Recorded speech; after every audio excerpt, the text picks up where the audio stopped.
आज के वीडियो में हम लोग पढ़ेंगे जनरेशन ऑफ कंप्यूटर।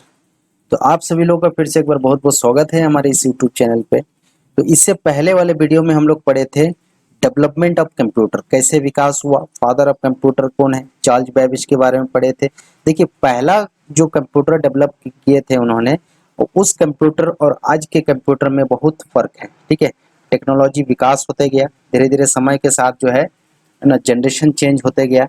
तो उसी जनरेशन के बारे में आज डिस्कस करेंगे इस वीडियो में कि कौन कौन सा जनरेशन आया और उसमें किस प्रकार के मेमोरी का इस्तेमाल हुआ, सॉफ्टवेयर का इस्तेमाल हुआ, किस टाइप से हार्डवेयर का इस्तेमाल हुआ। यहाँ से डायरेक्ट आपके एग्जाम में क्वेश्चन आते हैं। चलिए चालू करते हैं वीडियो को। पहला हम लोग देखेंगे फर्स्ट जनरेशन। तो इसका टाइम पीरियड बहुत इंपॉर्टेंट रहता है। यहाँ से क्वेश्चन आता है फर्स्ट जनरेशन का 1942 से 1954। ध्यान रखेंगे। हार्डवेयर इसमें कौन सा यूज हुआ था? Vacuum tube technology. आप वैक्यूम ट्यूब देख सकते हैं, नीचे यहाँ पे फोटो में दिया है वैक्यूम ट्यूब। इस टेक्नोलॉजी से प्रथम कंप्यूटर जो बनाए गए थे चार्ल्स बेबेज के द्वारा, वैक्यूम ट्यूब का इस्तेमाल करके ही उन्होंने डेवलप किया था। उसके बाद सॉफ्टवेयर इसमें इस्तेमाल हुआ था। इनमें मशीनी लैंग्वेज का प्रयोग किया था, जिसको लो लेवल लैंग्वेज कहा जाता है। ठीक है, 0-1 बाइनरी कोड के फॉर्म में जो है प्रोग्राम किए गए थे। ये कंप्यूटर देखिए, फर्स्ट जनरेशन के कंप्यूटर कितना बड़ा है, ये दिख रहा है आपको।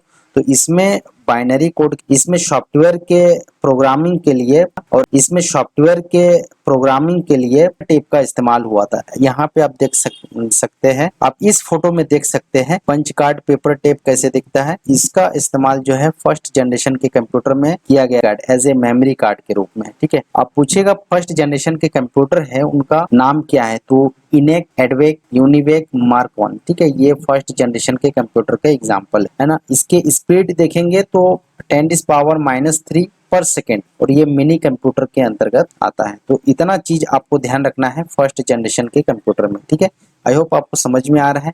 अब चलते हैं सेकंड जनरेशन के कंप्यूटर में। तो सेकंड जनरेशन का टाइम पीरियड, इसको भी ध्यान रखेंगे, 1955 से 1964। हार्डवेयर इसमें कौन सा इस्तेमाल हुआ था? ट्रांजिस्टर। देखिए, फर्स्ट में वैक्यूम ट्यूब, सेकंड में ट्रांजिस्टर। ट्रांजिस्टर का फोटो यहाँ पे दिया है, आप देख सकते हैं। इस प्रकार के हार्डवेयर का इस्तेमाल किया गया था सेकंड जनरेशन के कंप्यूटर में। और इसमें कौन सा सॉफ्टवेयर का इस्तेमाल हुआ था? तो सॉफ्टवेयर में जो प्रोग्रामिंग लैंग्वेज था, वहां से क्वेश्चन आता है हाई लेवल लैंग्वेज। कौन कौन सा? कोबोल, फोर्टून। ठीक है, ये दोनों जो हाई लेवल लैंग्वेज का टाइप्स है, इसका इस्तेमाल करके प्रोग्रामिंग किया गया था सेकंड जनरेशन के कंप्यूटर में। अब इसमें मेमोरी कार्ड के रूप में किसका इस्तेमाल हुआ था? Magnetic tape, magnetic disk. यहाँ पे आप देख सकते हैं, इस प्रकार के मेमोरी कार्ड का इस्तेमाल हुआ था सेकंड जनरेशन के कंप्यूटर में। तो ये भी पूछा जाता है, ध्यान रखेंगे। यूनिवेक फर्स्ट इसका एग्जाम्पल है IBM 1401, है ना। इसका स्पीड देखेंगे तो 10⁻⁻6 पर सेकेंड है, और ये एक माइक्रो कंप्यूटर के अंतर्गत आता है ना। तो इतना चीज आपको ध्यान रखना है सेकंड जनरेशन के कंप्यूटर से संबंधित। यहाँ से डायरेक्ट क्वेश्चन आता है। देखिए, वैक्यूम ट्यूब, ट्रांजिस्टर, ये तो एकदम पूछता है, और टाइम पीरियड, ये दोनों तो एकदम ध्यान रखेंगे आप। चलते हैं थर्ड जनरेशन के कंप्यूटर में। इसका भी टाइम पीरियड इंपॉर्टेंट है, 1965 से 75, ये ध्यान रखेंगे। देखिए, इसमें IC चिप्स का इस्तेमाल हुआ था एज ए हार्डवेयर। ठीक है, IC चिप्स, तो यहाँ पे आप चित्र में देख सकते हैं, ये IC चिप का इस्तेमाल हुआ था थर्ड जनरेशन के कंप्यूटर में। IC चिप के अलावा एक SSI, small scale integrated chip रहता है, इसका भी इस्तेमाल हुआ था। इसमें सॉफ्टवेयर के प्रोग्रामिंग के लिए पास्कल और बेसिक लैंग्वेज का इस्तेमाल हुआ था, है ना। तो ये भी इंपॉर्टेंट है, आता है क्वेश्चन। अब मेमोरी कार्ड में इसमें MT, MB की मेमोरी बढ़ाई गई, और एक रैम की कॉन्सेप्ट यहाँ पे आया। देखिए, बहुत इंपॉर्टेंट पॉइंट यहाँ से निकल के आ रहा है।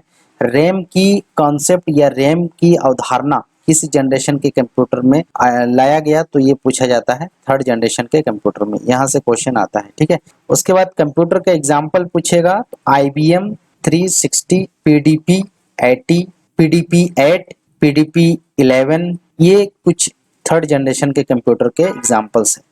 उसके बाद इसका स्पीड देखेंगे तो 10⁻⁹ नैनो पर second. Frame, main frame computer, ये जो है एग्जाम्पल है इसका। अब देखते हैं फोर्थ जनरेशन के कंप्यूटर्स। ठीक है, टाइम पीरियड आप ध्यान रखेंगे 1976 से 1989 इसका जो है डेवलपमेंट का पीरियड है। ठीक, इसमें माइक्रो प्रोसेसर का इस्तेमाल हुआ था, ये बहुत इंपॉर्टेंट पॉइंट है। ये माइक्रो प्रोसेसर का आप चित्र देख सकते हैं, फोटो। ठीक, अब इसमें सॉफ्टवेयर के लिए सी लैंग्वेज का इस्तेमाल हुआ था, MS डॉस जैसे, है ना। इसके एग्जांपल में MS विंडो ले सकते हैं, एप्पल है, ये सब क्या है, फोर्थ जनरेशन के सॉफ्टवेयर है ना।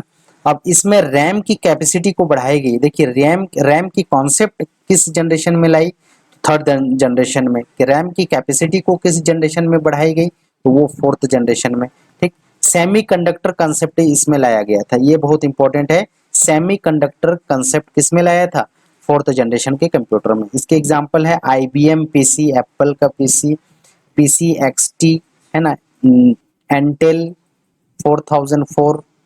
ठीक, तो ये इसके कुछ एग्जांपल्स है। इसके स्पीड देखेंगे तो ये और ज्यादा स्पीड के हैं, 10⁻12 पर सेकेंड। और उसके बाद नेक्स्ट जो फिफ्थ जनरेशन के कंप्यूटर है उसके बारे में देखेंगे।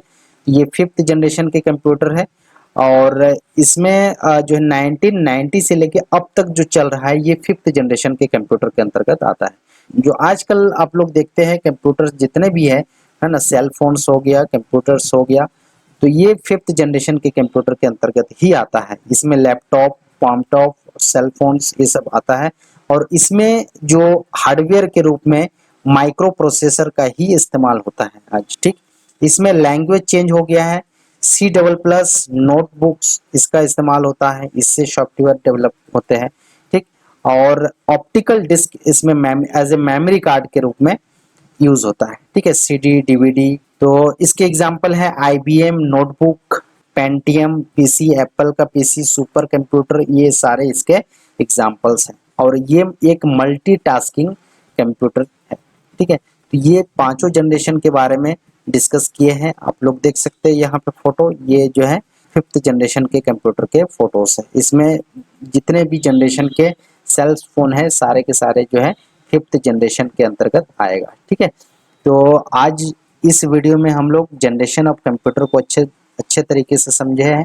ठीक, इससे जितने भी जो है पॉइंट्स आपके आ सकते हैं, ये टेबल को आप पूरा ध्यान रखिएगा क्योंकि ये टेबल से जो है ज़्यादातर क्वेश्चन इस टेबल से ही आता है ना। ये टेबल का टाइम पीरियड और हार्डवेयर, सॉफ्टवेयर और मेमोरी, ये तीन कॉलम को आपको एकदम बिल्कुल ध्यान रखना है। ठीक है, मैक्सिमम क्वेश्चन ये तीन कॉलम से ही आता है, तो आपको ये तीनों कॉलम को अच्छे से पढ़ के जाना है एग्जाम में। ठीक है, तो आज के लिए इतना ही। वीडियो अच्छा लगे तो लाइक कर दीजिए, चैनल में नए हैं तो चैनल को सब्सक्राइब कर दीजिए, अपने दोस्तों से शेयर कर लीजिए।